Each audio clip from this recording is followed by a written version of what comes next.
छोड़ी वे, कलाई कोई यूं थामो, न जावे छोड़ी वे, न जावे छोड़ी वे। झूठ ना बोली वे, तू हर ना टोली वे, तो तूने खाई थी कसमें, एक एक तोड़ी वे, एक एक तोड़ी वे। लो आ गई लोड़ी वे, बना लो जोड़ी वे, लो आ गई लोड़ी वे, बना लो जोड़ी वे। भाजी भाजी,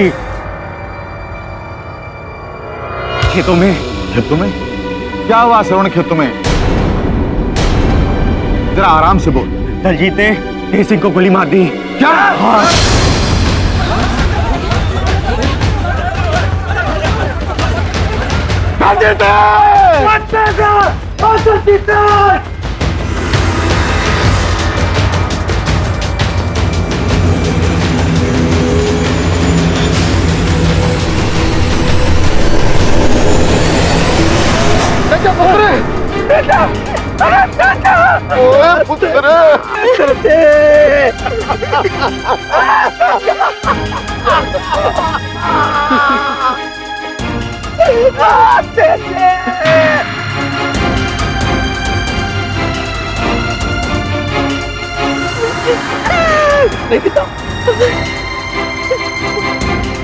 दलजीत वीर जी और तेज प्राण को पुरानी दुश्मनी को लेकर झड़प हो रही थी।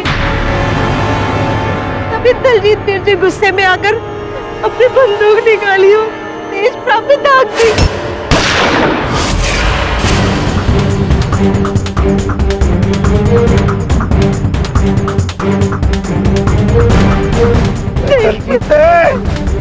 ने मेरे भाई को मार के वर्षों पुरानी दफन दुश्मनी को फिर से जिंदा कर दिया है। मैं अब तेरे खानदान को खत्म कर दूंगा।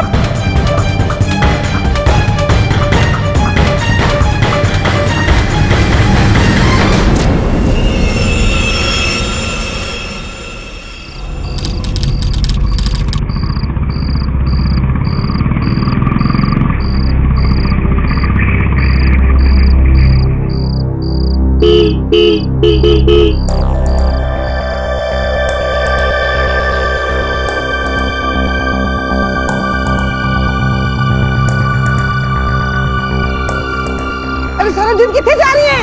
अरे सरमजीत, अरे करतारे देख, तेरी बहन की तो चल लिया, निकल चल लिया।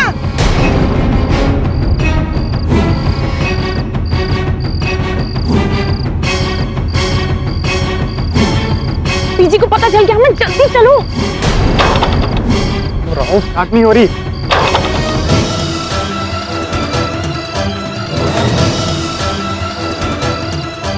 अमन बाइक स्टार्ट करो। अरे कर तो रहा हूँ। सरबजीत, कौन है बाइक पर?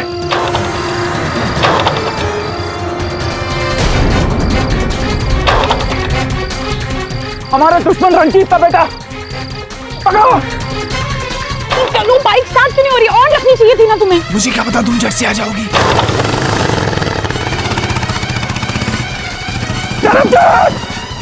पर दुश्मन के साथ भागी है, कहाँ भागा है? इज्जत का सत्यानाश कर दिया। कहीं के नहीं।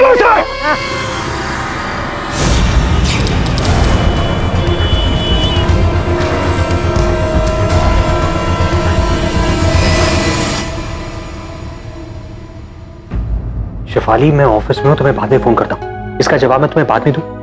अपनी ग्रेट चाची से पूछो ना। अरे मैं ताना नहीं मार रहा हूँ, तुम्हारी चाची ग्रेट है ना। अच्छा ठीक, आई एम सॉरी। ठीक है, मैं बताता हूँ। Okay bye. क्या हुआ वरुण? Girlfriend problems? नहीं सर, गर्लफ्रेंड की चाची प्रॉब्लम। चाची कैसे? सर अहमदाबाद से आई है, आपके फैन क्लब की मेंबर है। एवरीडे शेफाली से एक नई पहेली पूछती है और फिर उसके जवाब के लिए शेफाली मेरा सिर खाती है। वरुण, पहेली का एक्सपर्ट तो इधर बैठा है, केटी से पूछ लो। सब देसी टाइप की पहेली है। हरी थी मन भरी थी, लाख मोती जड़ी थी। राजा जी के बाग में दुशाला उड़ खड़ी। Right sir. मेरे को तो क्वेश्चन ही समझ में नहीं आता है। What is the meaning of दुशाला? बिल्ली दुशाला उड़कर खड़ी हो, और दुशाला क्या है नहीं पता। दुशाला मतलब शॉल। शॉल? सर आपको पता है इसका मतलब आपको पहेली का जवाब ही पता होगा। प्लीज बताइए ना। अरे मेरी नानी ने उस पहेली का उत्तर बताया था। विंटेज पहेली। Sir please what's the answer sir? Sir Shefali मुझसे थोड़ा और इंप्रेस हो जाएगी। It's very simple Varun ji. Sir ji हमें माफ करना, हम बिना बताए आ गए। बात ही कुछ ऐसी है। हम दोनों घर से भागकर आए। फगवाड़ा पंजाब के पास एक गांव है धनकपुर, वहां से। आप लोग बैठिए, बताइए बात क्या है, बताइए कष्ट क्या है। सर जी हम दोनों एक दूसरे से प्यार करते हैं, अमनप्रीत और सरबजीत। लिसन, तुम दोनों में से अमनप्रीत कौन है और सरबजीत कौन है? मैं अमनप्रीत और ये सरबजीत। सर जी बात ऐसे है कि हमारी फैमिलीज में परसों पुरानी दुश्मनी है और 2 दिन बाद लोहड़ी के दिन सरबजीत की किसी और से शादी है।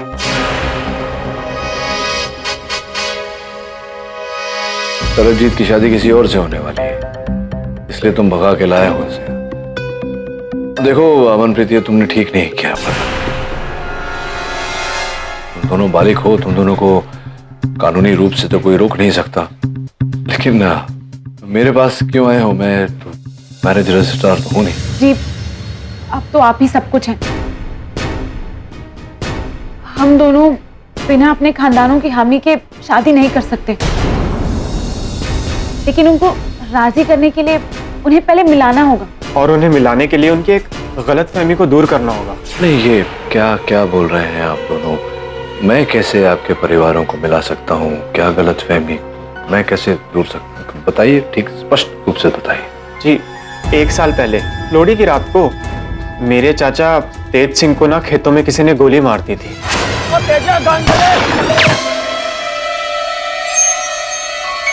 और उसका इल्जाम उनके बरसों पुराने दुश्मन और जी सरबजीत के बड़े मौसा जी दलजीत सिंह, उन पे लगा। उनको तो जेल हो गई जी, लेकिन तब से लेके अब तक हमारे खानदान ने एक दूसरे को नहीं देखा। और तो और जी वो एक दूसरे के खून के प्यासे हैं। लेकिन क्या तुम्हारे मौसा ने इनके चाचा जी को? नहीं जी नहीं, मौसा जी को किसी ने फंसाया था। उस रात गोली किसी और ने चलाई थी। सर जी कुछ भी कीजिए, आप उनको बेगुनाह साबित कर दीजिए ताकि हमारे खानदान वाले एक हो जाए और हमें एक होने दें।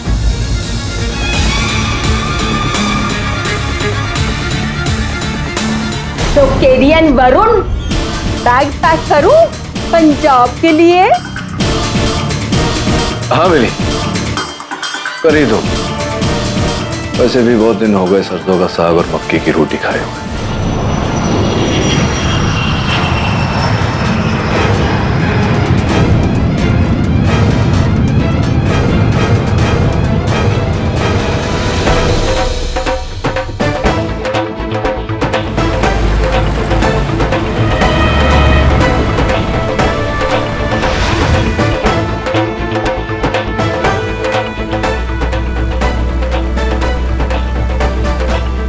सर पंजाब तो हम आ गए, अब क्या करेंगे? सबसे पहले सरबजीत को उसके घर छोड़ेंगे। पता नहीं इनके भागने की क्या कहानियां बन गई होंगी अब तक। तो बाय द वे, वो हरी थी मन भरी थी वाली पहेली का जवाब तो? जल्दी क्या है, पहले सरबजीत का घर तो आए, और जवाब यहीं इन्हीं खेतों में।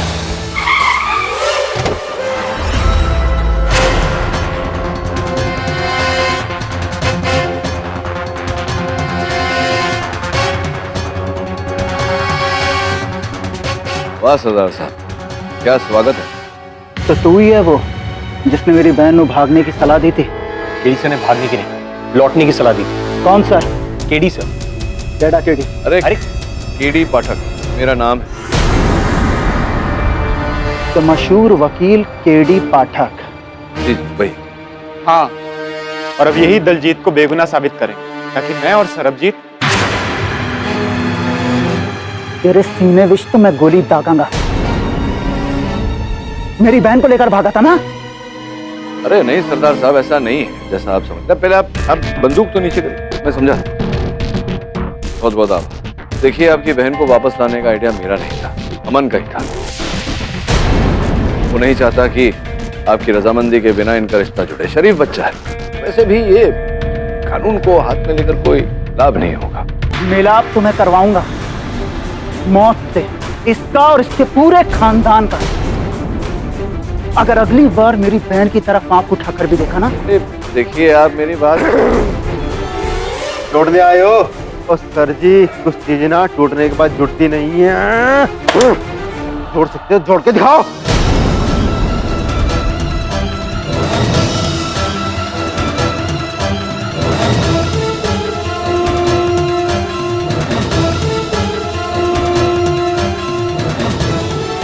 तू यहाँ क्या कर रही है?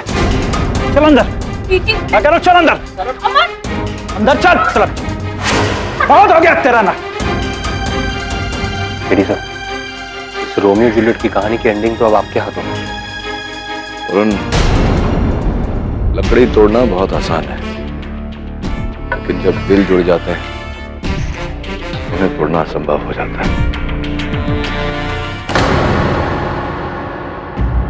सर, तेज सिंह मेरा दुश्मन जरूर था, मगर मैंने उसका खून नहीं किया। अच्छा, उस रात हुआ क्या? जी मैं तो अपने परिवार के साथ लोहड़ी मना रहा था कि अचानक खबर आई। ओहो, मिठी मिठी रेवड़ियां। दलजीत वीर जी, तेज सिंह थोड़े खेतां च गया, पानी दी नहर नूं रोक रहा। मैं उन्हें रोकने की कोशिश की थी, मेरी बंदूक दिखा रहा है। क्या पानी उसके बाप का है क्या? वो कमीना फिर से अपनी करतूतों पे आ गया। आज तो मैं उसे छूंगा नहीं, मार के रहूंगा। चल मेरे साथ। सिंह रुक जा। सिंह मैं तेनू छूंगा नहीं। वो तेरी तो ऐसी की कैसी। ओ तेजा मैनू बंदूक दे दे।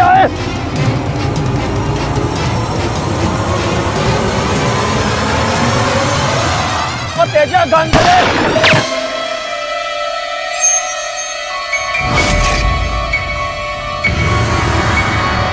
ये गोली किसने चलाई?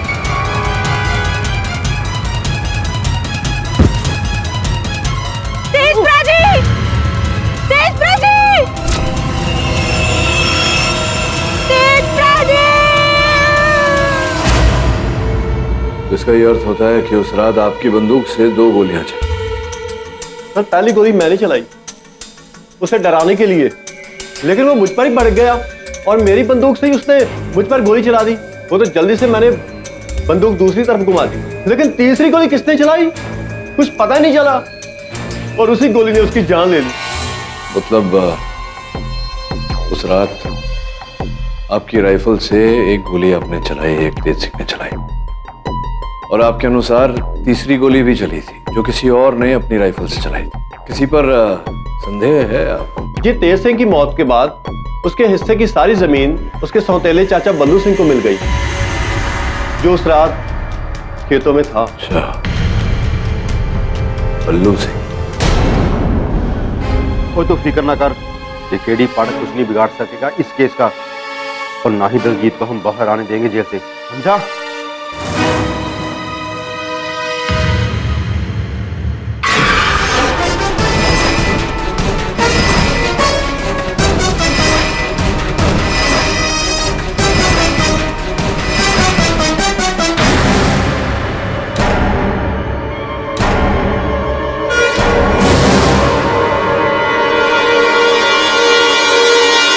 ओए, दलजीत लाख कहे कि उसने मेरे प्राणा खून नहीं किया, लेकिन उस खूनी की सच्चाई मैं जानता हूं।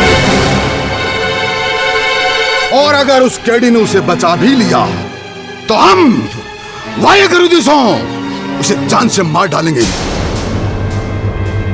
मास्टर जी को किसी ने हाथ भी लगा दिया ना तो कसम वाहेगुरु की, चल हाथ तो उखाड़ देंगे। अरे रुकिए, क्या कर रहे हैं आप लोग?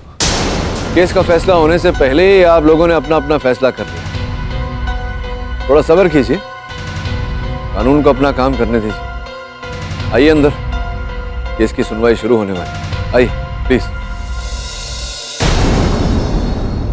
मिस्टर पाठक, जिस केस का फैसला पिछले साल हो चुका था उसे आपने हाईकोर्ट में ला करके फिर खोला है। क्या मैं आपसे पूछ सकता हूं कि आपके पास 1 साल के बाद कौन सा ऐसा सबूत है कि आप अदालत का फैसला बदल देंगे? योर ऑनर, मैंने कुछ छानबीन की है और ओ जी पाठक जी, आपकी छानबीन से कुछ होने वाला है नहीं, ये बात मेरी सुन लो। ओ जी सर जी, अब हम इस केस को एक बार और दोहरा लेते हैं और इस बारे में गलबात कर लेते हैं। तेज सिंह और दलजीत सिंह हमेशा से एक दूसरे के प्रतिद्वंद्वी रहे हैं, यानी के राइवल्स। पहले स्कूल में, फिर व्यापार में हमेशा दोनों की बात बात पर तू मैं हो जाती थी, आपस में धमकियां भी दे बैठते थे, कभी कभी तो गाली गलौज भी हो जाती थी, जिसका साक्षी पूरा पिंड है। और जब तेज सिंह पिंड से चुनाव लड़ने के लिए खड़ा हो गया तो ऑटोमेटिकली दलजीत सिंह उसके खिलाफ खड़ा हो गया और उस लोहड़ी की रात भी कुछ ऐसा ही हुआ। सिंह रुक जा, सिंह मैं तेनू छड्डूंगा नहीं। ओ दलजीत, की कर रहा? ये रही दलजीत सिंह की वो बंदूक जिससे गोली चली। इस बंदूक की रिपोर्ट आपके सामने है, इस पर दलजीत सिंह की उंगलियों के निशान भी हैं और गोली इसी से चली। यहाँ तक कि पिंड वालों ने दलजीत सिंह को इस बंदूक के साथ खेतों में जाते हुए भी देखा था। पाठक जी, है कोई शक? नहीं, मुझे कोई शक नहीं है कि ये दलजीत सिंह जी की ही बंदूक है और स्पष्ट है कि अगर ये दलजीत सिंह जी की बंदूक है और कुछ पिंड वालों ने इन्हें अपनी बंदूक लेकर खेत में जाते हुए देखा तो इसमें कोई बुराई तो है नहीं। और अपनी बंदूक पर अपनी उंगलियों के निशान होना तो स्वाभाविक है कि नहीं? आप क्यों इतना वजन उठाए खड़ी हैं? लाइए मुझे दे। योर ऑनर, ये सत्य है कि ये राइफल दलजीत सिंह जी की है और उस रात इस राइफल से उन्होंने तेज सिंह पर गोली चलाई थी, केवल सर के ऊपर से, योर ऑनर, उन्हें डराने के लिए। जी पाठक जी, अगर दलजीत सिंह ने सर के ऊपर से गोली चलाई तो गोली पीठ पे जाके कैसे लग गई? कोई जादू है क्या? नहीं, जादू से नहीं योर ऑनर, ट्रिगर से चली थी गोली। एक दूसरी गोली भी चली थी जो तेज सिंह जी ने चलाई थी। वो गोली योर ऑनर। पाठक जी, जाहिर सी बात है कि तेज सिंह की खुद की चलाई हुई गोली उसको खुद पीठ में तो लग नहीं सकती। बड़े जोक। यही तो प्रश्न है सिमरन जी कि गोली किसने चलाई, कहाँ चलाई, कैसे लगी। इसी समस्या का समाधान करने में यहाँ आया हूँ योर ऑनर। इतना ही नहीं, पिछली सुनवाई में जो अहम सबूत यहाँ पेश किया गया था योर ऑनर, दलजीत सिंह जी का ये कुर्ता जो उस रात उन्होंने पहना था, जिस पर तेज सिंह जी के खूनी पंजों का छाप लगा है। इस कुर्ते को देखकर मेरे मन में ये प्रश्न उठा है योर ऑनर कि अगर तेज सिंह जी के पीठ पर दलजीत सिंह जी ने गोली चलाई तो स्पष्ट है कि उनका पीठ इनकी ओर रहा होगा और इन्होंने गोली चलाई होगी तो तेज सिंह जी आगे की ओर गिरे होंगे, दलजीत सिंह जी की ओर नहीं। तो अगर आगे की ओर गिरे तो उनके खूनी पंजे का छाप दलजीत सिंह जी के कुर्ते पर आया कैसे? ओ जी पाठक जी, ये भी तो हो सकता है कि जब तेज सिंह को गोली लगी तो वो पीछे मुड़ गया और शायद उसने दलजीत सिंह का गिरेबान पकड़ने की कोशिश की हो। है कोई शक? नहीं, शक तो मुझे पहले से हो रहा है सिमरन जी इस पूरे केस पर। होने को ये भी हो सकता है कि तेज सिंह जी अगर उठे होते तो एक और गोली मार दी होती। दलजीत सिंह जी ने इसमें क्या कष्ट, है ना? देखिए सिमरन जी, अभी मुझे कुछ नहीं देखना, देखेंगे आप। अच्छा। और आप ही सुनेंगे भी। इस घटना के 9 चश्मदीद गवाह में लेके आ रही हूँ, तो अपने पहले गवाह को बुलाने की इजाजत चाहिए मुझे। अनुमति है।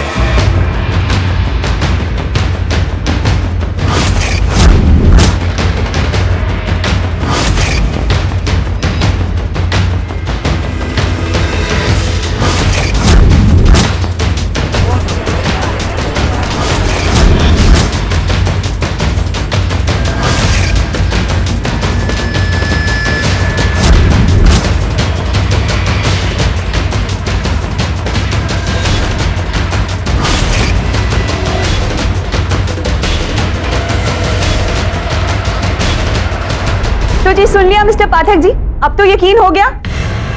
जी सिमरन जी, मैंने सुन भी लिया और समझ भी लिया कि आपके इन सारे चश्मदीद गवाहों ने दलजीत सिंह जी को अपना बंदूक लेकर खेत की तरफ जाते हुए तो देखा, लेकिन इन्हें किसी ने तेज सिंह की हत्या करते हुए नहीं देखा। तो फिर कहाँ के चश्मदीद गवाह हुए?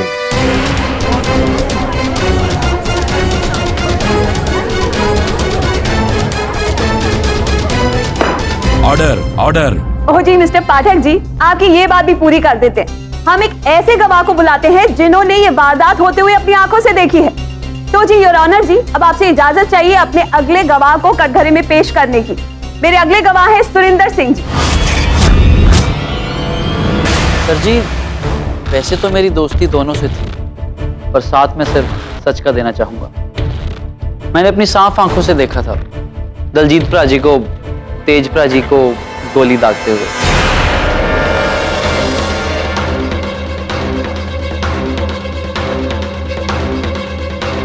पीठ पर चलाई थी उन्होंने गोली, और मेरे साथ संतो भी थी।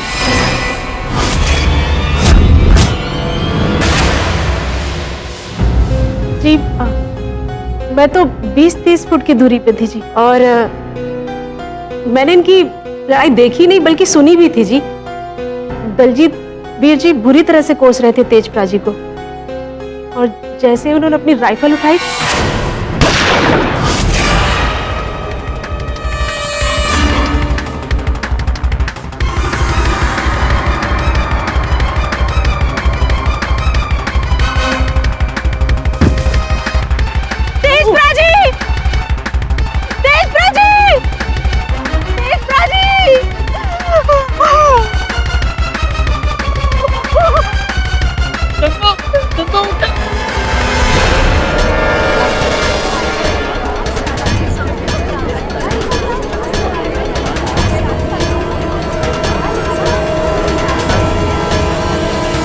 यही हुआ था जी उस रात।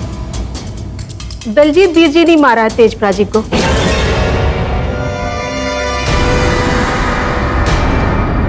थैंक यू संतो जी। तो जी पाठक जी, कोई शक या फिर नो शक? Court is adjourn till tomorrow.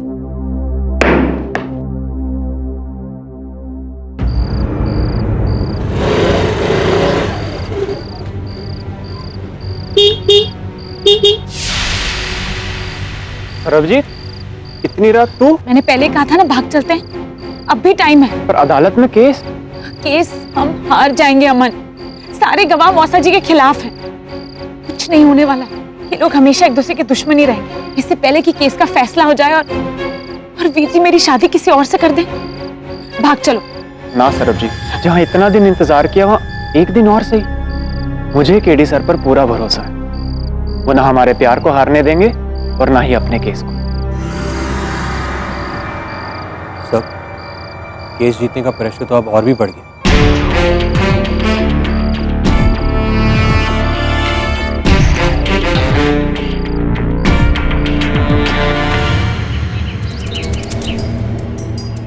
Varun, Daljit के कथन के अनुसार वो उस दिशा से आया और तेज सिंह यहां खड़ा था, दलजीत की ओर मुंह करके।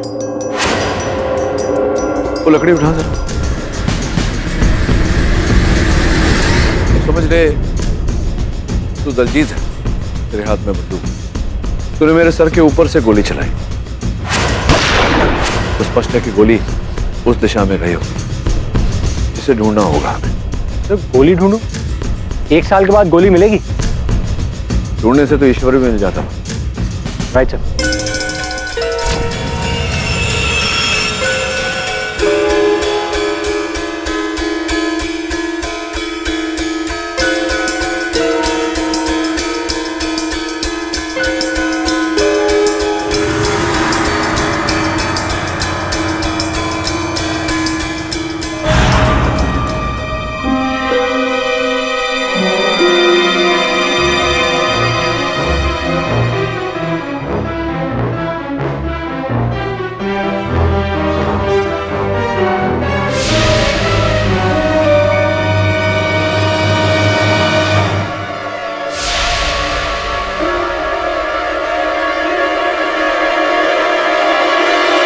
गोली मिल गई।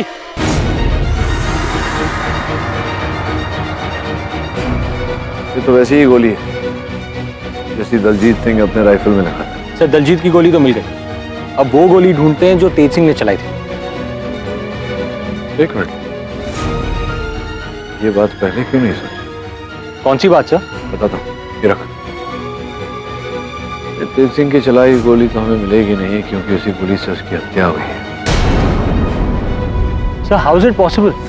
तेज सिंह को गोली पीठ पर लगी है, और कोई अपने आप को पीठ पर गोली कैसे मार सकता है? सर, ये तो गलती से भी नहीं हो सकता है।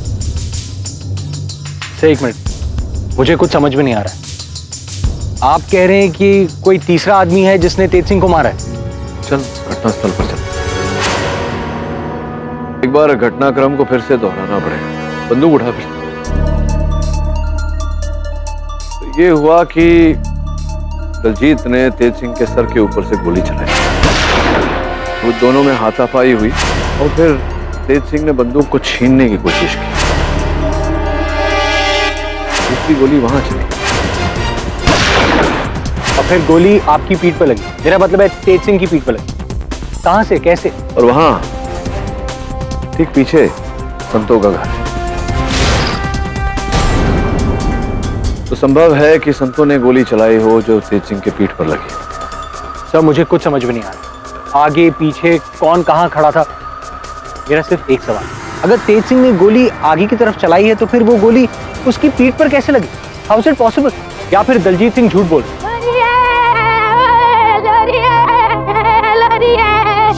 तो लोड़ी के लिए बच्चे लकड़ियां जमा कर। चल उनकी सहायता करते हैं। पंजाब आकर लोड़ी का मजा नहीं लिया तो क्या किया? चल। एक मिनट सर, मेरी उस पहेली का जवाब तो दे दीजिए। हरी मन भरी थी। लोड़ी तो मना ले फिर चल।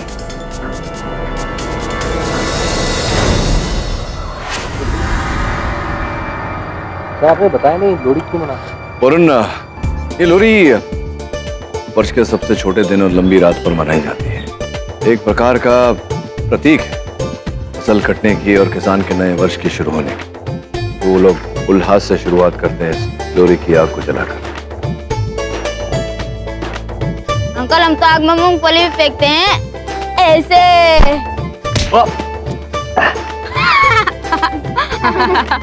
ठीक तो है?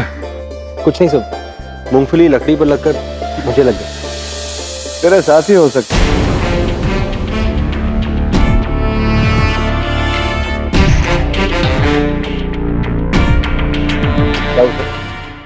चल जरा।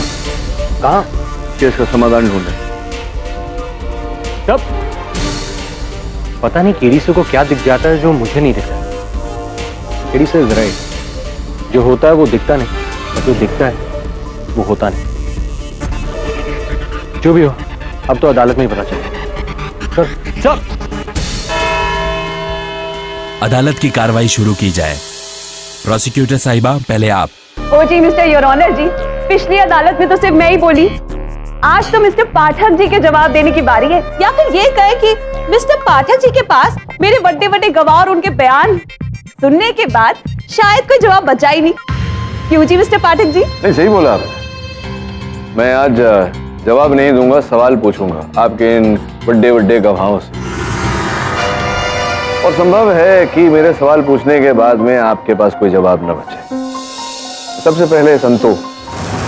हाँ तो संतो जी, आपके कथन के अनुसार आपने मेरे मुवक्किल वो जो सामने खड़े हैं दलजीत सिंह जी, उन्हें आपने देखा कि उन्होंने तेज सिंह जी पर गोली चलाकर उनकी हत्या की। ये सब देखा आपने? जी मेरी नजर बड़ी पक्की है जी। नजर पक्की है आपकी? जी। चलिए देखते हैं कि आपकी सोच शक्ति कितनी पक्की है। एक पहेली पूछता हूँ आपसे, कृपया उसका उत्तर दें। जी बिल्कुल जी। हरी थी मन भरी थी, लाख मोती जड़ी थी, राजा जी के बाग में दुशाला ओढ़ खड़ी थी। ओ जी मिस्टर पाठक जी, ये अदालत है, कोई खेल का मैदान नहीं। कोई शक? नहीं, मुझे तो शक हो ही नहीं सकता। पहली मैंने पूछी, उत्तर तो मुझे पता ही होगा। चलिए एक बार पहली दोहरा देता हूँ। हरी थी मन भरी थी, लाख मोती जड़ी थी, राजा जी के बाग में दुशाला ओढ़े खड़ी। मुझे नहीं पता। मिस्टर पाठक, इस केस से इसका क्या संबंध है? योर ऑनर, मेरी पहेली का इस केस से बहुत ही गहरा संबंध है। पहले मैं अपनी पहेली का उत्तर दिए देता हूँ योर ऑनर, और मेरी पहेली का उत्तर है भुट्टा योर ऑनर। हरी थी मन भरी थी, लाखों मोतिया जड़ी थी, राजा जी के बाग में दुशाला ओढ़ खड़ी। Very good. हुण आगे भी बदो जी। हाँ मैं बस बढ़ ही रहा हूँ आगे। तो ये तो पहेली का उत्तर तो आपको मिल गया। आपको ये भी संकेत मिल गया होगा कि मैं क्या पूछने का प्रयास कर रहा हूँ। जिस समय ये घटना घटी थी वहाँ भुट्टे का फसल लगा था खेत में। जी। फसल कटी नहीं थी? कटी नहीं थी ना? जी जी नहीं। हाँ, तो अदालत को बताइए कि इतना तो आपको पता ही होगा कि भुट्टे की फसल की कम से कम ऊंचाई कितनी होती है। जी वो 7 से 8 फीट। आओ जी। और अधिकतम 12 कभी 13 फीट। आओ जी। और क्षमा करें, मैं आपसे आपकी ऊंचाई पूछ लूं? जी जी जी जी आप लगती तो मुझे 5 सवा 5 फीट की हैं। जी। तो 5 सवा 5 फीट की कद से आपने 8 9 10 फीट के ऊपर से दूसरे खेत में किसी की हत्या करते हुए कैसे देख ले? क्या सीढ़ी पर खड़ी थी क्या? कहीं ऐसा तो नहीं संतोष जी कि आप ही ने मारा है तिथे?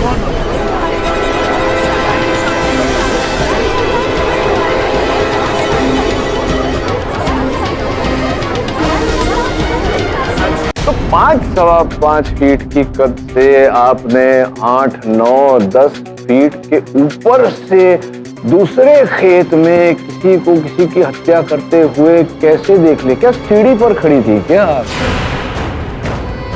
कहीं ऐसा तो नहीं संतोष जी कि आप ही ने मारा है तिथे?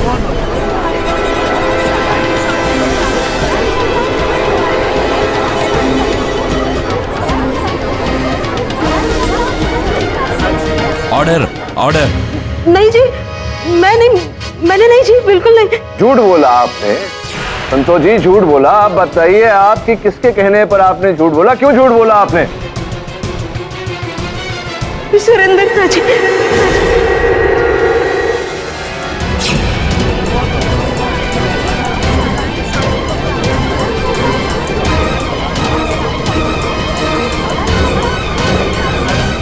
Order order.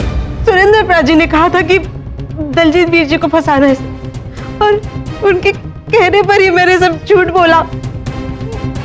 मैंने कुछ नहीं किया जी, मैं तो बस सुरेंद्र प्राजी की बात। दलजीत वीर जी को फंसाना है, बस बस समझ गए आप।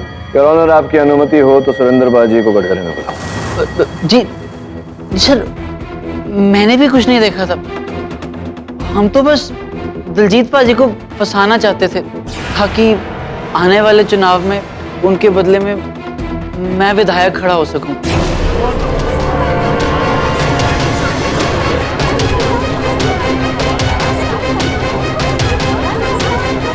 इसका मतलब तेज सिंह को? ना जी, मैं तो वहां था भी नहीं, ना मैंने किसी को मारा और ना संतों ने। हाँ, मैं जानता हूँ कि न संतों ने मारा तेज सिंह जी को, ना आपने मारा। तो जी अगर इन्होंने नहीं मारा तो इनके सिवाय कौन मारेगा?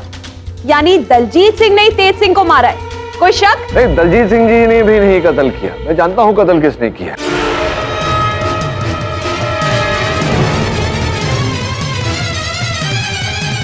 क्या आप जानते हैं मिस्टर पाठक? जी योर ऑनर, मैं जानता हूँ कि तेज सिंह जी की हत्या किसने की और सर्वोपरि बात यह है कि आज भी वो वहीं उसी खेत में खड़ा हुआ।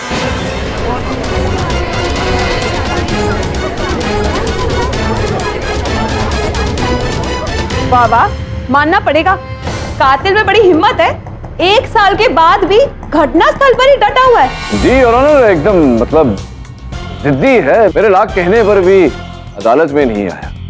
मैं निवेदन करता हूँ आपसे कि अगर आप कृपया वहां मेरे साथ चलें तो मैं आपको मिला दूंगा।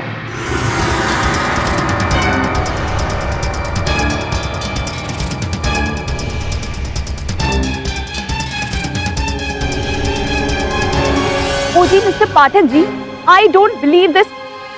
आपने हम सबका टाइम वेस्ट करके हमें यहाँ क्यों बुलाया? और ये सब क्या है? ये मटका थी, बंदूक? इसी जगह पे तो तेज सिंह की हत्या हुई थी। जी हाँ योर ऑनर, और ऐसी ही बंदूक से। कुछ देर के लिए समझ लेते हैं कि मेरे सहायक वरुण दलजीत सिंह और मैं तेज सिंह। वरुण ये ले और गोली चलाओ।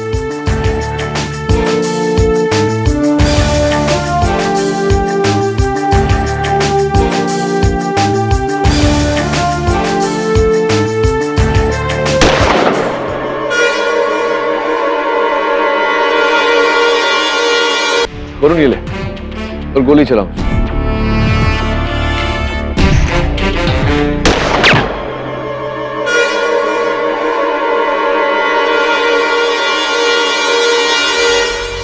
पाठक जी, आप हमें फूल समझते हैं?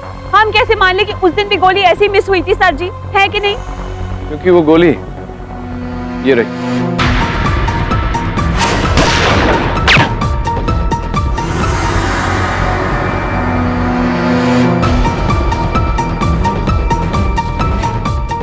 जो हमें बिल्कुल ठीक पीछे पेड़ से प्राप्त।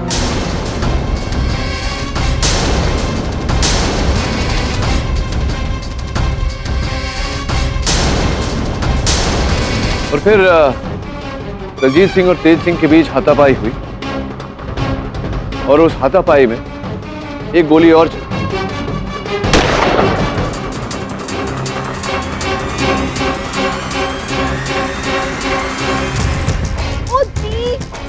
ओ मिस्टर पाठक जी, ये कैसे हो गया?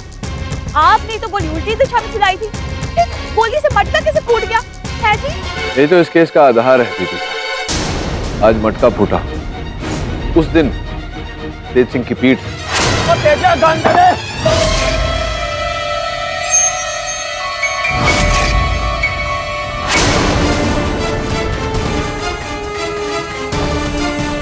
आइए दिखा दो। ये देखिए,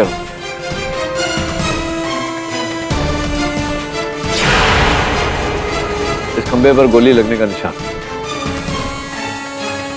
हुआ ये कि अभी अभी जो गोली मैंने चलाई वो इस खंबे से टकराई और लौटकर मटके पर लगी।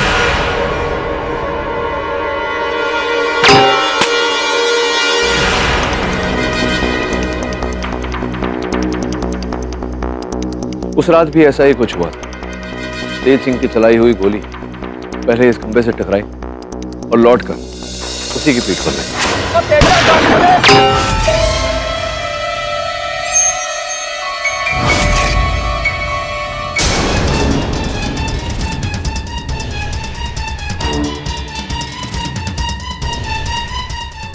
एक सेकंड। ओ जी mister Pathak ji, I have a शक। हम आपकी ये थ्योरी कैसे मान लें कि उस दिन भी सब ऐसे ही हुआ है जी? आपके प्रश्न का बहुत सरल उत्तर है प्रोसिक्यूटर साहब। इस खंबे पर देखिए, ये ऊपर मेरी चलाई हुई गोली का निशान और उसके ठीक नीचे उस गोली का निशान जो 1 साल पहले तेज सिंह की बंदूक से चली।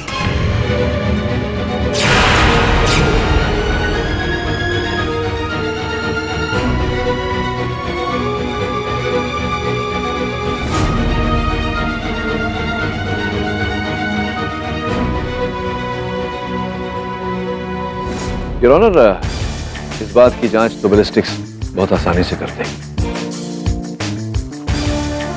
योर ऑनर, मैंने आज तक कई ऐसे केसेस लड़े जहां मुझे साबित करना पड़ा है कि वो हादसा नहीं, हत्या था। किंतु ये परिस्थिति, ये घटना, ये मुकदमा कुछ अलग है। यहाँ हत्या नहीं, केवल संयोग के चलते हादसा हुआ था। कोई हत्यारा नहीं, केवल एक दुर्घटना। अब आगे क्या कहूं? The defence right. मिस्टर पाठक की दलील की जांच बैलिस्टिक एक्सपर्ट के द्वारा किए जाने के बाद अदालत का यह मानना है कि वो सही है। तेज सिंह की मौत एक हादसा है। इसलिए अदालत दलजीत सिंह को निर्दोष मानते हुए माजरात और मुआवजे के साथ बाइज्जत बरी करती है। The case is closed. सिमरन जी, कोई शक? ओ जी पाठक जी, बहुत बहुत धन्यवाद। नो शक।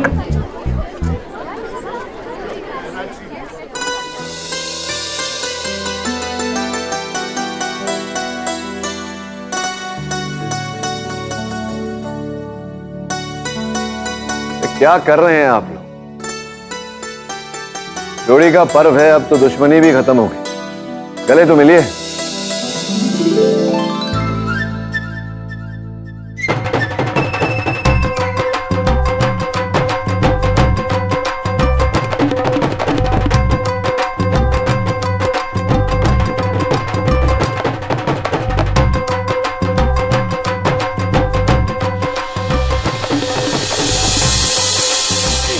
जल्दी जल्दी जल्दी ढील दे वो देखो और एक आ रही है।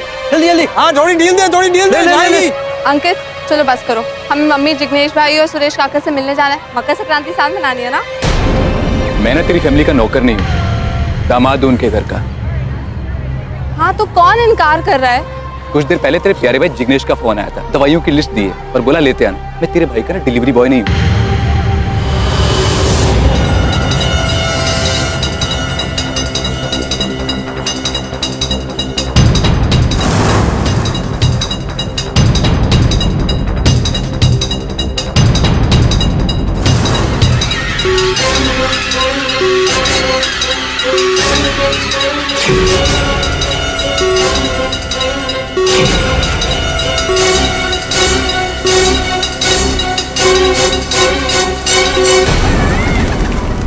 वो देख गुलाली पतंग। डील ले चल ले ले ले ले ले ले जल्दी जल्दी जल्दी।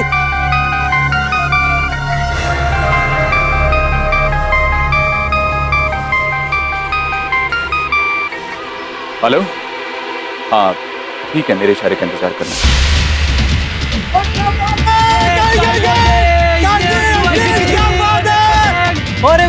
उर्मी, अब तेरे प्यारे भाई जिग्नेश का कोचिंग करना बाकी रहा।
तुम चलो, मैं आता हूं।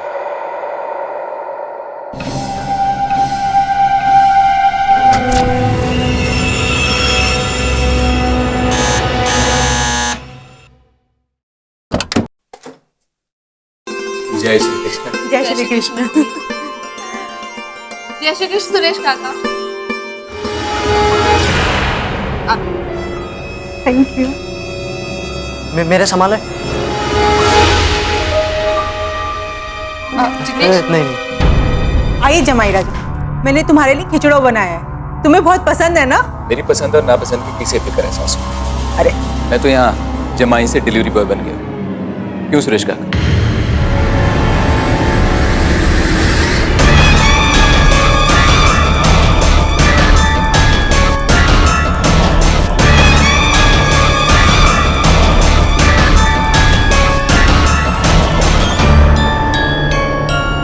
जिग्नेश भाई, क्या देख रहे हो? वो लाइट्स वाली पतंग है ना, कितनी सुंदर। हाँ जिग्नेश भाई, हर साल नया कुछ ना कुछ मार्केट में आ ही जाता है। अच्छा चलो, अब मिलके खिचड़ा खाते हैं। तुम चलो, मैं आता हूँ। जल्दी आना। हाँ पक्का।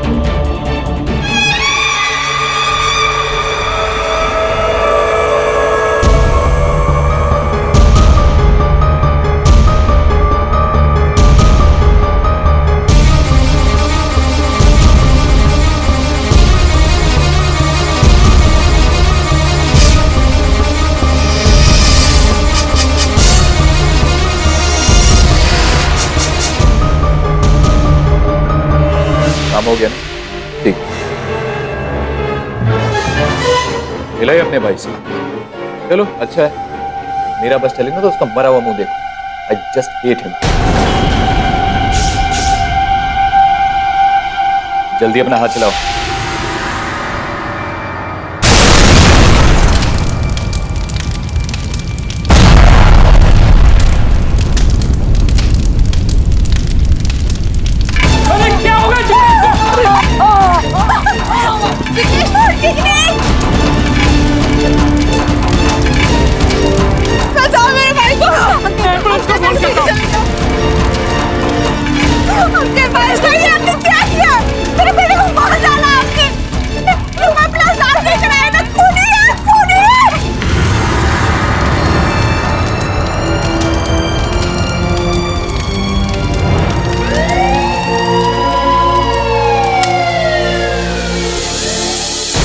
जिग्नेश के पिताजी कमलेश मेरे छोटे भाई थे। छोटी उम्र में उसकी मौत हो गई थी। तब से जिग्नेश और सुमित्रा की जवाबदारी मैंने उठाई है। हम लोग साथ में रहते हैं, बस यही मेरा परिवार है। मैंने अपने पति जो जिग्नेश को नहीं मारा है सर। क्यों मैं विश्वास करूं आपकी इस बात पर? भला मैं अपने घर में बम ब्लास्ट क्यों करवाऊंगा? घर जलकर खाक हो गया तो वो भी उस वक्त जब मैं घर में खुद मौजूद था। सर मेरा विश्वास कीजिए, मेरे पास ऐसी कोई वजह नहीं थी कि जिग्नेश को मैं मारूं। करोड़ों का कारोबार है, अपने लिए, अपने संतान के लिए। सर मेरी एक ही बेटी है दीप्ति, जो पिछले 12 साल से ऑस्ट्रेलिया में सेटल है, और उसका पति वहाँ का टॉप मोस्ट क्रिमिनल लॉयर है, एडवोकेट आशीष जैन। आशीष जैन आपके दामाद हैं? हाँ सर। सर नाम, शोहरत, पैसा, गाड़ी, नौकर चाकर सब कुछ है उसके पास। मेरी फटाके की फैक्ट्री का 100% उसके लिए कोई मान्य नहीं रखता सर। सर आप चाहो तो मेरा बिल चेक कर सकते हो। मेरे पास जो भी है मैंने सब चैरिटी संस्था को डोनेट कर दिया है।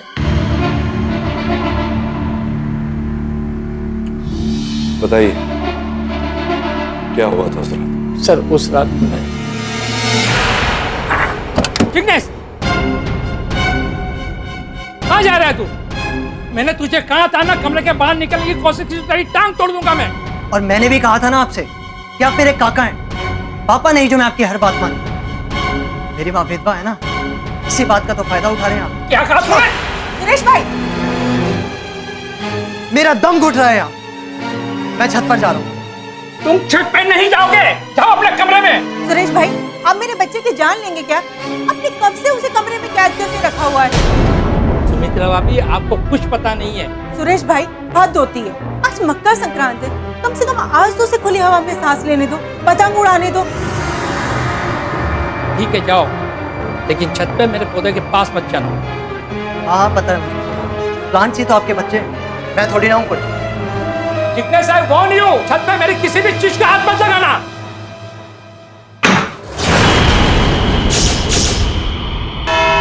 योर ऑनर, मैं आपको बताती हूँ एग्जैक्टली उस रात हुआ क्या था।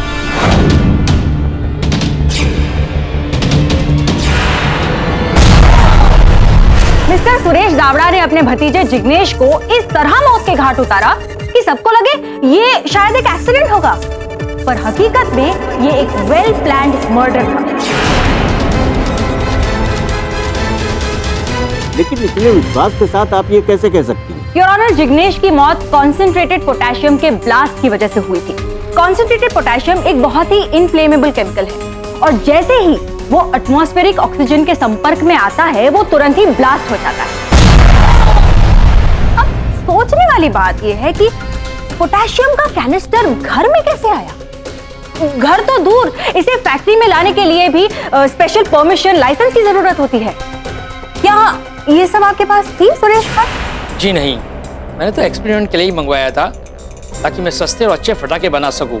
और मैंने इसकी डिलीवरी फैक्ट्री में करने के लिए कहा था, घर में करने के लिए नहीं। तो आपने मुझे झूठ क्यों बोला? मुझे सब सच सच क्यों नहीं बता दिया? सुरेश भाई, अभी क्या कर रहे हैं? मैं अपने पौधे से बात कर रहा था। अरे मैं पेस्टिसाइड रख रहा था। जा, तो अपने काम से काम रख, जा।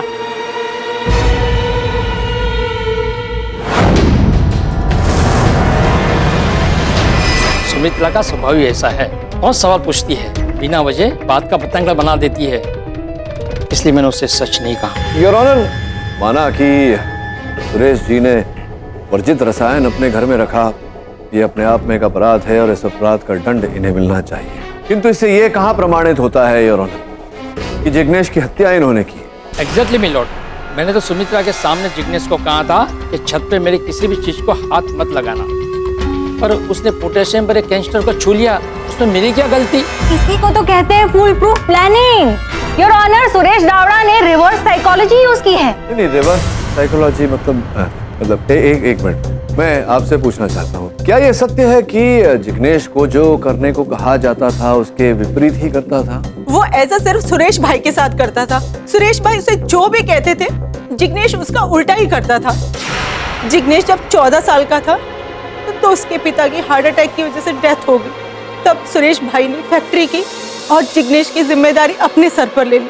लेकिन जिग्नेश और सुरेश भाई की कभी आपस में नहीं बनी।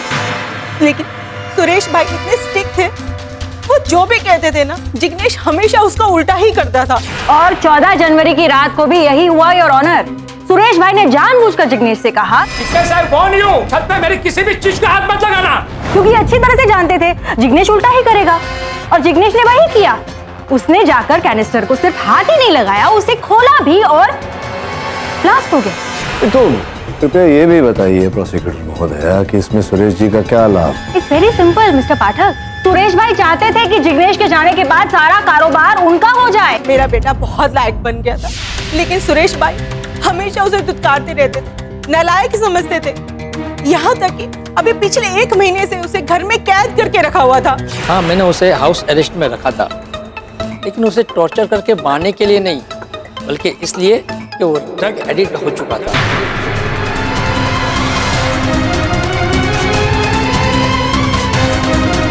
मैंने उसे रंगे हाथ पकड़ा था। जिग्नेश, तू तुम्हें दुख न पहुंचे इसलिए मैंने तुमसे ये बात छुपाई थी। जिग्नेश को हाउस अरेस्ट में रखने की यही वजह थी। सुरेश भाई, आपके पास इस बात का कोई सबूत है? वैसे प्रोसिक्यूटर महोदया, क्या आपके पास कोई साक्ष्य या साक्षी है जो ये प्रमाणित कर सके कि जिग्नेश की हत्या सुरेश भाई ने की? एक गवाह है मिस्टर पाठक। जी, मेरा नाम मनसुख व्यास है। मैं उत्कर्ष पब्लिकेशन का प्रोपराइटर हूँ। इस देश के उभरते हुए कवियों और गजलकारों को प्रोत्साहन देना मुझे अच्छा लगता है। जिग्नेश एक बहुत ही अच्छा कवि था। मैं उसकी इस छिपी हुई कला को देश के सामने लाना चाहता था। मैं चाहता था कि वो मेरे पब्लिकेशन के लिए एक काव्य संग्रह लिखे जिससे उसकी कला देश के लोगों तक पहुंचे। लेकिन जिग्नेश, तुम बहुत जल्दी इस देश के सबसे बड़े कवि बनने वाले हो। तुम्हारे काम के लिए तुम्हें कितने पैसे दूं ये मुझे समझ में नहीं आ रहा। और मुझे सुरेश काका समझ नहीं आ रहा। क्या हुआ? सुरेश काका ने मेरा जीना हराम कर दिया। उन्हें ना तो मैं पसंद हूं और ना ही मेरा काम। मुझे तो डर है या तो वो मुझे या मैं। मुझे बहुत टेंशन हो रही है। आप प्लीज मेरे रहने का कोई इंतजाम करा दीजिए। मनसुख जी, जिग्नेश की दूरभाष यंत्र की सूची के अनुसार आप ही वो अंतिम व्यक्ति थे जिनसे मृत्यु के पहले उसकी वार्तालाप हुई थी। जी, अंतिम का तो पता नहीं, लेकिन जी हाँ, मैंने जिग्नेश को कॉल किया था उसकी तबीयत के बारे में जानने के लिए। उस वक्त वो बहुत टेंस था और मैं ये भी जानना चाहता था कि वो कब मुझे अपनी कविताओं के संग्रह को दे रहा है। योर ऑनर, केवल मनसुख जी नहीं, एक और व्यक्ति है जिनसे मरने से पूर्व जिग्नेश ने वार्तालाप की थी, उनके जीजा जी अंकित पलेजा। जी, मैं एक केमिस्ट जॉब पे बतौर फार्मासिस्ट काम करता हूँ। जिग्नेश को कुछ दवाइयाँ चाहिए थी, इसलिए उसने मुझे फोन किया। तो आप दवाइयों के साथ में वो पोटेशियम बॉम्ब भी ले गए?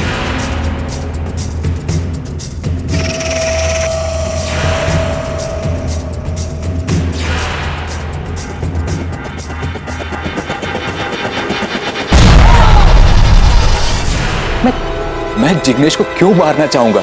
इसके एक नहीं 2 कारण हैं।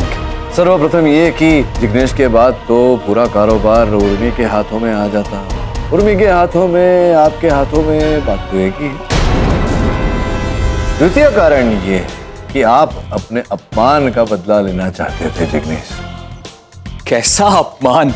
आपको याद तो होगा कि आपकी पत्नी उर्मी के कहने पर जिग्नेश ने अपनी कंपनी, अपने कारखाने एक्सीलेंट फायरवर्क्स में आपको बतौर सुपरवाइजर रखा था, किंतु 6 ही महीने में आपको नौकरी से बर्खास्त कर दिया गया। और चूंकि आप जिग्नेश के जीजा जी थे, आपका सम्मान वो रखना चाहते थे, आपको उन्होंने चुपचाप कहा था निकल जाने को बिना शोर मचाए। जो अपमान आपका हुआ था उसी अपमान का बदला लेने के लिए आपने जिग्नेश को मारा है।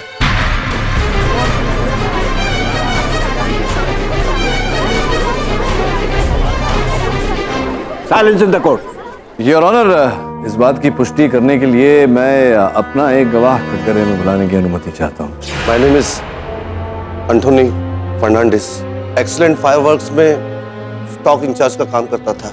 वहां पे मेरे को अंकित घपला करने का लालच दिया, लेकिन घपला करने के टाइम पे जिग्नेश भाई हम लोग को रंगे हाथों पकड़ लिया और नौकरी से निकाल दिया। इस बात का हम दोनों को बहुत गुस्सा आया। तभी अंकित मेरे को बोला कि वो बम बना सकता है। अगर मैं उसको फैक्ट्री से पोटेशियम और बाकी की चीजों का इंतजाम करके दे दूं तो वो बम बना लेगा और 14 जनवरी को उड़ा देगा। अपन उसकी बातों में आ गया साहब।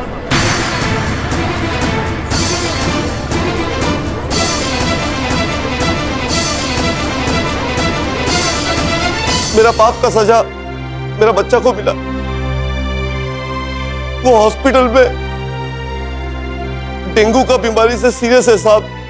हाँ साहब, जिग्नेश भाई का खून में अंकित के साथ साथ अपन का भी हाथ है।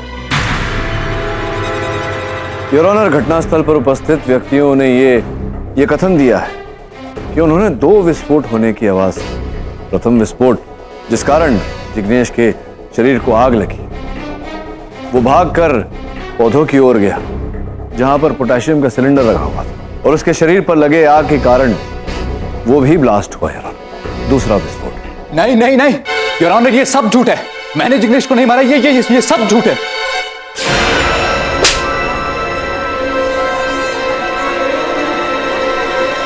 क्या कहा था तुमने? मेरे भाई का कायपोची करना बाकी है ना? तो इस सब का यही मतलब था? तुम्हें तो नर्क में भी जगह नहीं मिलेगी। Order order, silence in the court. चलो बैठ जाओ चुपचाप। मुझे एक मौका दे दीजिए। मैं अभी भी अपने आप को बेकसूर साबित कर सकता हूँ। मुझे एक मौका दे दीजिए। ओके, आपको जो भी कहना है कटघरे में आके कहिए। हाँ, ये बात सच है कि एंथोनी से बम बनाने का सामान मैंने ही खरीदा था, लेकिन उस बम से मैं 14 जनवरी की रात को जिग्नेश को उसकी फैक्ट्री को उड़ाने वाला था। अगर आप फैक्ट्री उड़ाना चाहते थे तो फिर बम घर क्यों लेकर गए? मैं बम लेकर नहीं गया था। बम तो मैंने फैक्ट्री में रखवाया था वॉचमैन के हाथों।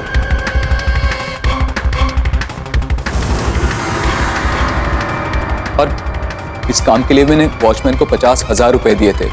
जब रात को फैक्ट्री बंद हो जाए और सारे वर्कर्स निकल जाए, उसके बाद हमारा फैक्ट्री उड़ाने का प्लान था। उससे पहले ही घर में ब्लास्ट हो गया और जिग्नेश मर गया। जज साहब, मैं जिग्नेश से बदला लेना चाहता था, लेकिन उसकी जान लेकर नहीं। तो आपने वो बम वॉचमैन द्वारा वहीं फैक्ट्री में रखवाया था और आप कह रहे हैं कि आप वो बम घर नहीं लेकर गए, तो फिर वो बम वहीं होना चाहिए फैक्ट्री में। उस वक्त मुझे समझ में नहीं आ रहा था कि मैं उस बम का क्या करूं, इसीलिए मैंने वॉचमैन से कहकर वो बम फैक्ट्री के कंपाउंड में गाड़ दिया। अगर आपको यकीन नहीं आता तो आप अभी भी चेक कर सकते हैं, वो बम वहीं पर है।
अंकित तो सच कह रहा है सर। उसका बनाया बॉम्ब फैक्ट्री कंपाउंड से मिला। इसका मतलब ये हुआ कि उसने जिग्नेश को नहीं मारा। अब क्या करें सर, हम तो केस के डेड एंड पर आ गए। मैं भी इसी दुविधा में था। इतना तो तय है कि जिग्नेश की मौत ब्लास्ट के कारण हुई। मेरा मानना है कि ना सुरेश भाई दोषी है ना अंकित। तीसरा तो कोई आया नहीं टेरेस पे पोटेशियम लेकर, तो फिर कौन?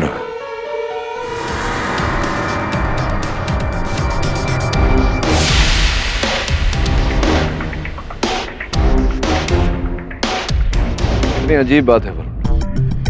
मकर संक्रांति के दिन आकाश पतंगों से भरा हुआ होता है और दूसरे दिन पेड़ों पर पतंगों की ढेर।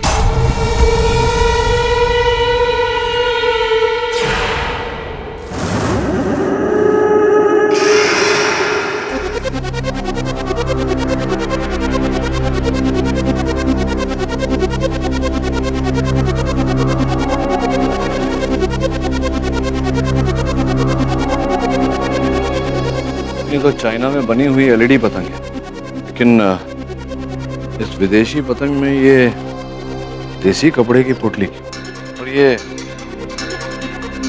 एक ही पतंग में 2 डोर। कोई पतंग में 2 डोर क्यों बांधेगा?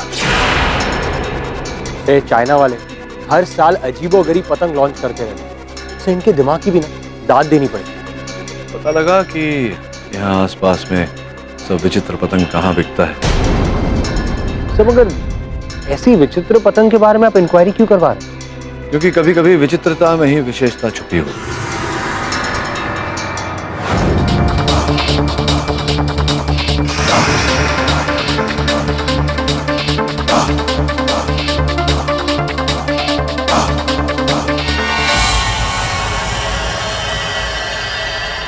ये वाली पतंग आपने बेची थी?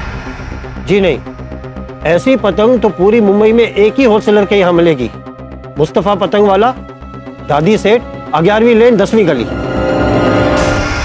ये पतंग तो हमारी दुकान से ही बिकी है, लेकिन ऐसी एक नहीं 7 पतंग बिकी थी।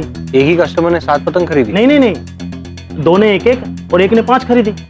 मुस्तफा भाई, क्या आप मुझे उनका पता, नाम कुछ बता सकते हैं? हाँ बिल्कुल बता सकता हूँ। ये पतंग कोई मामूली पतंग नहीं है, बहुत महंगी वाली पतंग है। इसके लिए मैं पहले एडवांस लेता हूँ, उसके बाद बुकिंग करता हूँ और फिर ऑर्डर आने पर कस्टमर को फोन करके बोलता हूँ, और कभी कभी तो मैं खुद भी होम डिलीवरी कर देता हूँ। 1 मिनट रुको,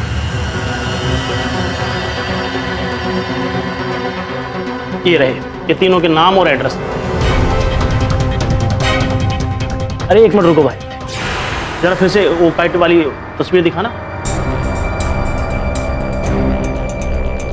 देखिए सर, ये पतंग तो हमारी है, लेकिन इसमें पोटली, ये मांझा हमने नहीं लगाया, पता नहीं कहां से है। ये वाली पतंग आप ही ने खरीदी थी? हाँ, मैंने अपने बेटे के लिए खरीदी थी। अभी दिखाता हूँ। एलईडी वाली पतंग है।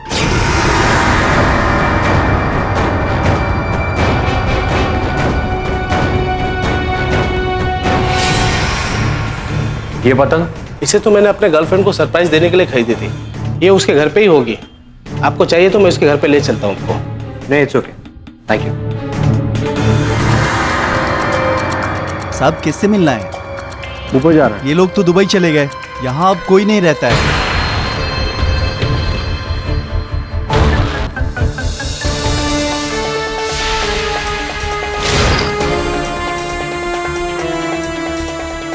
सर, उस तीसरे कस्टमर ने तो झूठा नाम और पता दिया। इसका अर्थ ये होता है कि वो अपनी पहचान छिपाना चाहता। जी सर, इसलिए मोबाइल नंबर भी गलत है।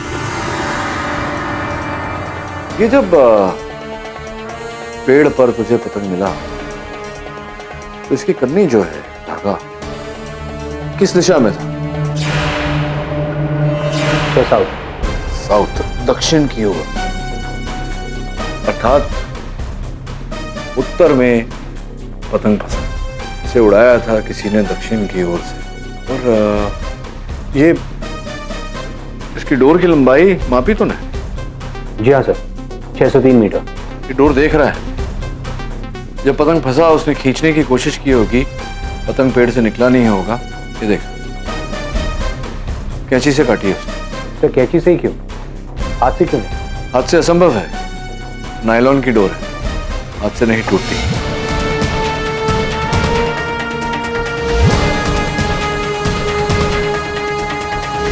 वरुण, जहां तुझे पतंग मिला वहां से 603 मीटर दूरी पर एक बाग है, एक स्कूल है, जहां रात को जाना निषिद्ध है।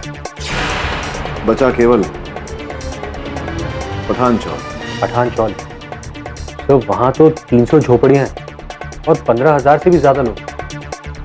उनमें से एक पतंग उड़ाने वाले को, जिसका मैं हुलिया भी नहीं जानता, कैसे ढूंढूंगा?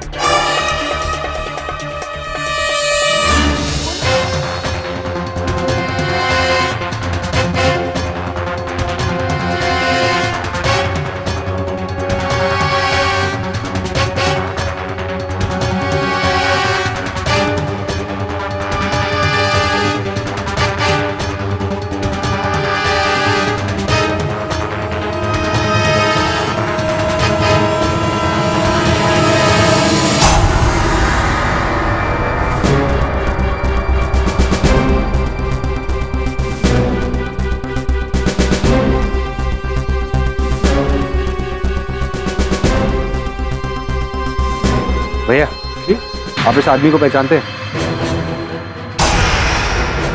अरे ये तो अपने रवि कुंजू भाई। कहाँ रहते ये हैं? ऊपर ऊपर रहते हैं। वहाँ? हाँ जी हाँ।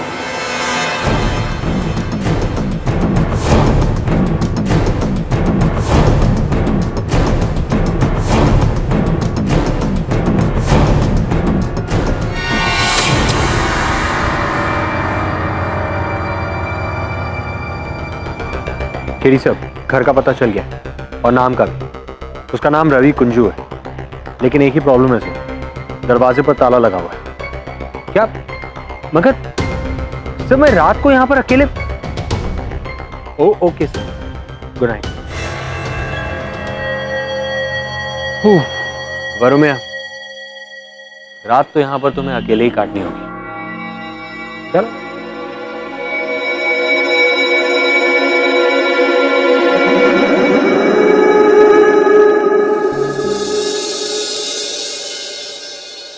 भैया, एक टूथपेस्ट और ब्रश देना।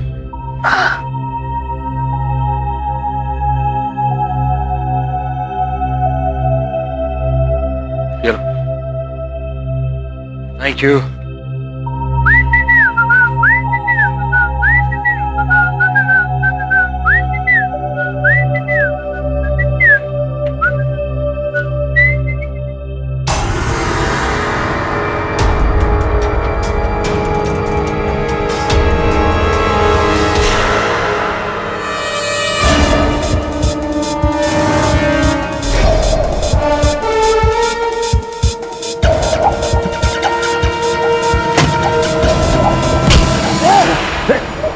जरा हिलने डुलने की कोशिश की ना तो गोली से उड़ा दूंगा, समझा? चल बता, तूने जिग्नेश को क्यों और कैसे मारा? बोल। बताता हूं।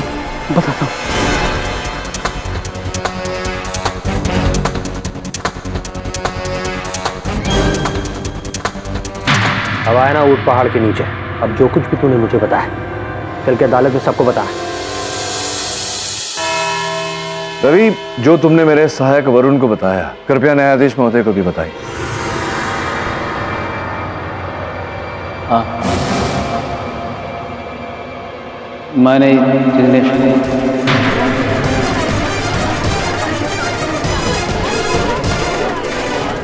Silence in the court. क्यों की जिग्नेश की हत्या? क्या दुश्मनी थी आपकी उसके साथ?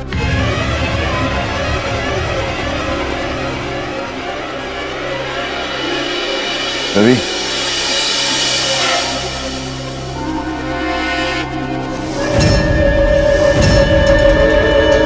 रवि, जिग्नेश को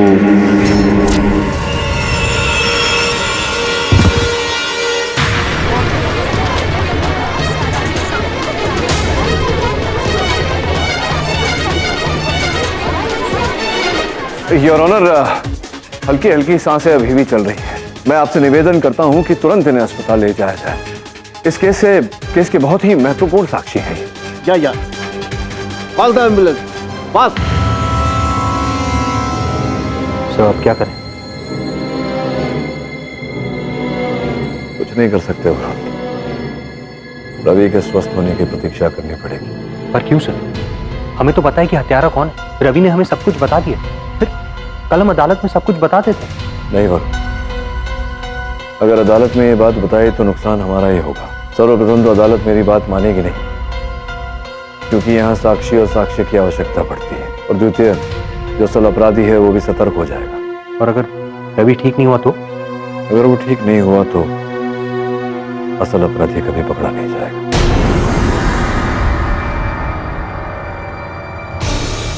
एक्सक्यूज मी सर, एक अजीब बात सामने आई है। जिग्नेश ने रवि को कई एसएमएस भेजे। आई मीन कविताएं भेजी थी एसएमएस में। जब चांद होगा कोश में, पूरा शहर न होगा होश में, तब आके मिलो मारा कोश में, आ जाओगे जोश में। तो रोमांटिक कविता जिग्नेश रवि को भेज रहा है, कोई मतलब नहीं बनता। मतलब तो होगा ना, कविता भेजी है तो मतलब तो होगा। हमें इस समय समझ में नहीं आ रहा रवि की स्थिति कैसे है? सही इज क्रिटिकल। पता लगा मारा कोश नाम की कोई जगह है कि नहीं मुंबई में? जी।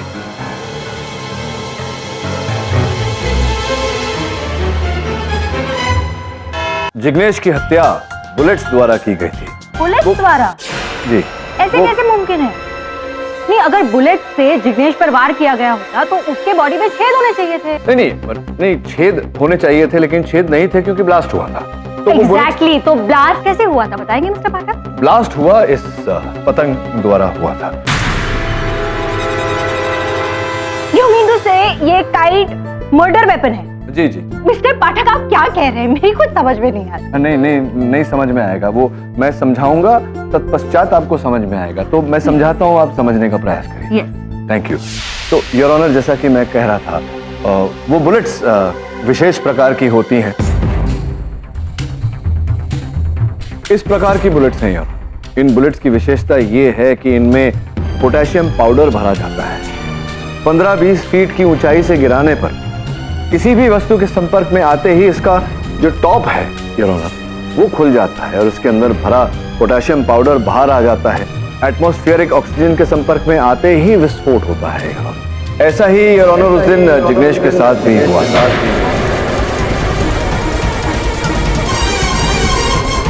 इस बुलेट की विशेषता ये है कि विस्फोट होने के बाद योर ऑनर ये फूल में परिवर्तित हो जाता है, इसका नामो निशान नहीं रहता।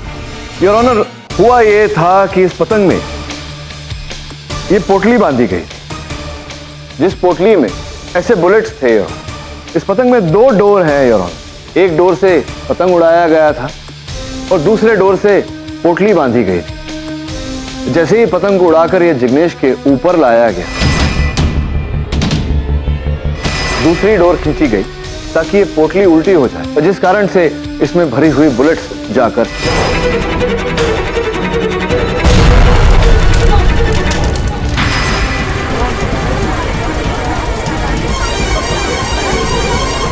योर ऑनर, मैं अदालत को सूचित करना चाहता हूं कि रवि ही था जिसने इस पतंग द्वारा इस पतंग में वो ब्लास्टिंग बुलेट्स डालकर जिग्नेश की हत्या की। और जिस विचित्र माध्यम से जिग्नेश की हत्या की गई है, उससे कहीं अधिक विचित्र उसे मारने का कारण था। योर ऑनर, जिग्नेश को पूरी तरह से ड्रग्स की लत लग गई। तो पश्चात उसे कोडेड कविता लिखने पर मजबूर किया गया। बस एक बात है, एक डोज सिर्फ लास्ट पर। एक नहीं, 3 दूं। तुम सिर्फ एक कविता लिखो। इस पते से ड्रग का कंसाइनमेंट आने वाला है और इस पते पर पहुंचना। योर ऑनर, अपराधी के मोबाइल से ये एक सूची प्राप्त हुई है। ऐसी एक कविता योर ऑनर यहाँ लिखी गई है। जब चांद होगा अपनी पूरी आगोश में और शहर सारा नहीं होगा होश में, आकर मिलो मारा कोश में, आ जाओगे तुम जोश में। योर ऑनर, सुनने में तो ये एक अजीब सी कविता लगती है, लेकिन है नहीं योर ऑनर। ये कोडेड मैसेज है, जिसका अर्थ ये है कि जब पूरा शहर सो रहा होगा मध्यरात्रि में, तुम मारा कोश पब आना और वहां तुम्हें जो चाहिए अर्थात ड्रग्स, वो तुम्हें मिल जाएंगे, जिस कारण तुम जोश में आ जाओगे। यही कारोबार चल रहा था योर ऑनर। और माराकोश पे जब पुलिस ने छापा मारा तो अधिक मात्रा में वहां से ड्रग्स प्राप्त हुए। तो पश्चात योर ऑनर, पुलिस ने माराकोश और अन्य पब्स में जहां जहां ये ड्रग सप्लाई होते थे, वहां पर नारकोटिक्स डिपार्टमेंट ने अपनी विजिलेंस बढ़ा दी। तभी अपराधी ने ये नायाब तरीका ढूंढा ड्रग सप्लाई करना, हवाई मार्ग से योर ऑनर, ऐसे पतंगों द्वारा।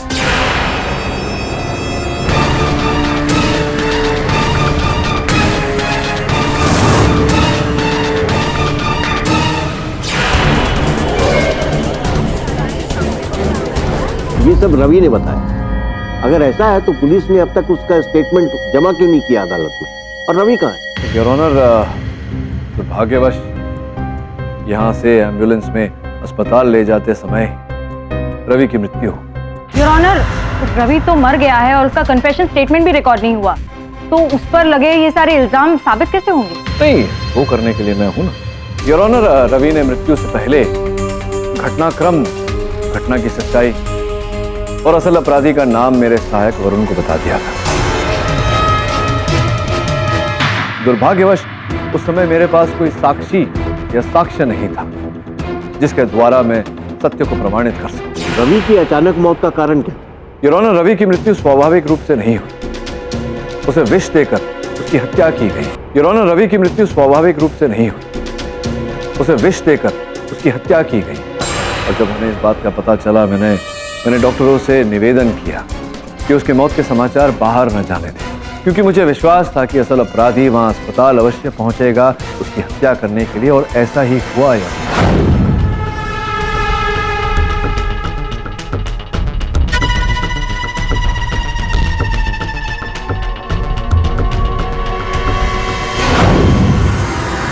तुम? योर ऑनर, वो मनसुख जी ही थे।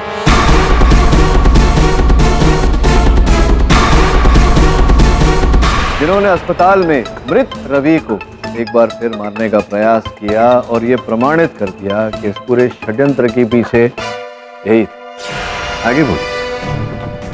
बुक पब्लिशिंग तो एक खबर था, असल में मैं एक ड्रग माफिया चलाता हूं।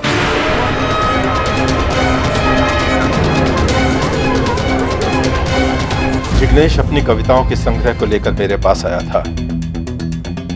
उसकी कविताओं को पढ़ने के बाद मुझे एक आइडिया सूझा। उसकी कविताओं से मैं ड्रग्स हॉटस्पॉट को अपने मैसेज भेज सकता हूं, यानी कविताओं की भाषा में ड्रग का सौदा। एकदम यूनिक आइडिया था। सब कुछ ठीक ठाक चल रहा था कि एक दिन अचानक सुरेश भाई को जिग्नेश की ड्रग की आदत का पता चल गया और उन्होंने जिग्नेश को हाउस अरेस्ट में बंद कर दिया। ये बताइए, आपका ये जो अवैध धंधा था, ये तो अच्छा खासा चला ही रहे थे आप, फिर जिग्नेश को मारने की, उसकी हत्या करने की आवश्यकता क्यों पड़ी आप? उसने मुझे धमकी दी थी। हेलो, मैं घर से बाहर नहीं निकल सकता, लेकिन मुझे मेरे डोज रोज चाहिए, वरना तुम्हारा माल कहां से आता है और कहां को जाता है, ये सब मैं नारकोटिक्स डिपार्टमेंट को बता दूं।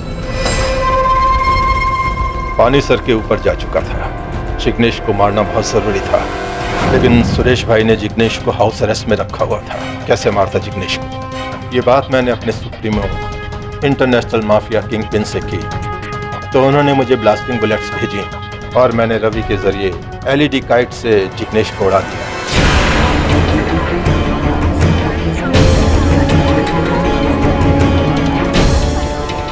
Order order. मकर संक्रांत की रात में मैंने जिग्नेश को फोन किया, तुम्हारा ड्रग एलईडी काइट के जरिए आ रहा है, कैसे भी करके अपने घर के टेरेस पे आ जाओ। मकर संक्रांत के दिन छतों पर बहुत से लोग इकट्ठा होते हैं। गन से बुलेट फायर की जाती तो रवि पकड़ा जाता, लेकिन आकाश में किलर काइट पर किसी का ध्यान नहीं जाता, और ऐसा ही हुआ। किसी का ध्यान गया भी नहीं। ओ, ये जो पतंग का एक कोना जला हुआ है, उसी से मुझे इस बात का संकेत मिला कि संभवतः विस्फोट होने के बाद में रवि ने पतंग वापस खींचने में विलंब कर लिया होगा, जिस कारण से पतंग का कोना जल गया। ऐसा ही हुआ। रवि की इस एक गलती ने मेरा सारा प्लान चौपट कर दिया। ये रवि की उंगली कटी हुई थी। वरुण, तुरंत रवि के शव का पोस्टमार्टम करवा। मौत का कारण पता लगा। मुझे संदेह है कि रवि की भी हत्या की गई, और संभवतः मांझे की डोर से ही कटी हुई थी उसकी उंगली, और उसके शरीर में विष भी पाया गया। अब दिन भर तो रवि मेरे सहायक वरुण के साथ था, तो संभवतः रात ही में विष आप ही ने दिया था उसे। जिस एलईडी काइट से जिग्नेश की मौत हुई थी वो पेड़ पर फंस गई थी, लेकिन ये बात रवि ने मुझसे छिपाई थी, और इसी कारण से उस एलईडी काइट के जरिए आपका असिस्टेंट मेरा पता लगा रहा था।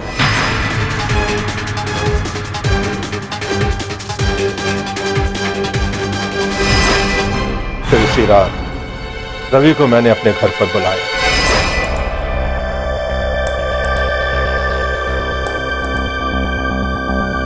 कैसे हो बाबू? रवि, तुमने मुझसे झूठ बोलकर बहुत बड़ी गलती की। तुमने कहा था कि एलईडी काइट को पेड़ से उतारकर तुमने उसे बर्बाद कर दिया था। फिर वो एलईडी काइट केडी पाठक के पास कैसे पहुंच गई? सॉरी बापू, मैं डर गया था, लेकिन आप चिंता मत कीजिए, उस केडी पाठक को तो मैं ठिकाने लगाऊंगा। वाह मेरे शेर, तुमसे यही उम्मीद थी। मंदिर उड़ाएगा? ठीक है बाबू, लाओ ट्राई करता हूँ। लो।